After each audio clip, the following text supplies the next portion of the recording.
இன்றே டவுன்லோட் செய்து உங்கள் ஃபேவரட் ஷோக்களை என்ஜாய் பண்ணுங்க. வெற்றி வேலை செய்யறவங்க ஏதாவது ஒரு வகையில பணத்துக்காகவோ இல்ல வேற தேவைக்காகவோ அவங்க மாறுறதுக்கு வாய்ப்பு இருக்கு. ஆனா நம்ம கூடவே இருக்கிறவங்க கூடனா யாரு? இல்ல வீட்ல இருக்கிற எல்லாரையுமே தான் சொல்றேன். வீட்டில் இருக்க எல்லாத்தையுமே வா மேடம். நீங்க விட்டா நான் உங்களை சந்தேகப்படணும், நீங்க என்ன சந்தேகப்படணும் சொல்லுவீங்க போல இருக்க. காலம் அப்படிதானே இருக்கு வெற்றி. உங்களுக்கு என் மேல டவுட் இருந்தாலும் என்ன விசாரணை பண்ணலாம், என்ன விசாரிக்கலாம். So keep quiet. இல்ல வெற்றி, நிஜத்தை தான் சொல்றேன். இந்த வீட்ல இருக்கிற மீனாட்சி அக்காவை சந்தேகப்படலாம், கதிர் மாமா மேல சந்தேகப்படலாம். அப்படியே பாட்டி அப்பா இவங்க லிஸ்ட்ல விட்டீங்க மேடம். என்ன மேடம் சொல்ல வரீங்க? ஒண்ணுமே புரிய மாட்டேங்குது மேடம். இல்ல வெற்றி, ஒரு தடவை இல்ல, 2 தடவை இல்ல, 3 தடவை பெரிய பெரிய ஆபத்து வந்திருக்கு. இதுக்கு மேலேயும் நம்ம கேர்லெஸ்ஸா இருக்க கூடாது. நம்ம எல்லாரையும் காப்பாத்தணும்னா ஒருத்தர் சந்தேகப்படுறதுல தப்பே இல்லை. என்ன பொறுத்த வரைக்கும் கணக்கு புள்ள அந்த சண்முகம் இருக்காருல்ல, அவரு சின்ன மீனா தான் இருப்பாரு. ஆனா அதுக்கு பின்னாடி பெரிய திமிங்கலம் யாரோ இருக்காருன்னு தோணுது. அதை கண்டுபிடிச்சிட்டா இந்த பிரச்சனைக்கெல்லாம் தீர்வு கிடைச்சிரும்.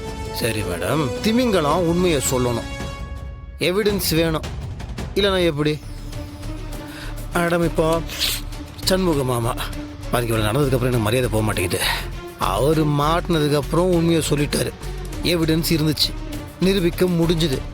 அதனால் இதில் அவரை வந்து நம்ம குற்றவாளின்னு முடிவு பண்ணோம். இப்போ நம்ம யாரை பிடிக்கிறோமோ, யார் மேலே சந்தேகப்படுறோமோ அதுக்கு ஒரு எவிடன்ஸ் வேணும்ல. அது இல்லாமல் நம்ம இது எப்படி நம்ம அதை இது பண்ண முடியும்? அதுவும் கரெக்ட் தான். அந்த எவிடன்ஸை கண்டுபிடிக்கிறதுக்கு முயற்சி பண்ணுவோம். நான் அடிக்கடி சொல்லுவேன்ல மேடம், இந்த வீட்டோட காவல் தெய்வமே நீங்கள் தான். நான் சொன்ன மாதிரி அப்படிங்க அதை நிரூபிச்சிட்டீங்க மேடம். மேடம் இப்போ எதுக்கு இப்போ என்ன சொன்னீங்க? இப்போ காவல் தெய்வம்னு சொன்னேன், அதுக்கு முன்னாடி நிரூபிச்சிட்டீங்கன்னு சொன்னேன். ஒரே வார்த்தை 2-3 தடவை ரிப்பீட் பண்ணீங்க, அது என்ன? குழுவா என்னன்னு தெரியலையே மேடம். மேடம் மேடம்னு சொன்னேன். மேடம்னு சொல்லாதீங்கன்னு எவ்வளவு தடவை சொல்லியிருக்கேன் உங்களுக்கு? மறுபடியும் மேடம்னு சொல்லிட்டு இருக்கீங்க. இல்ல மேடம், ஆரம்பத்துல இருந்தே மேடம் மேடம். அது எப்படி மேடம் வாயில வரவே மாட்டேன். சரி துளசி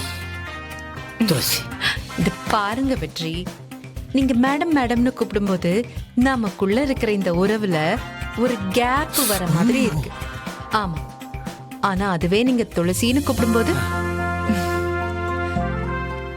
நாம அந்யோன்யமா இருக்கலாம்.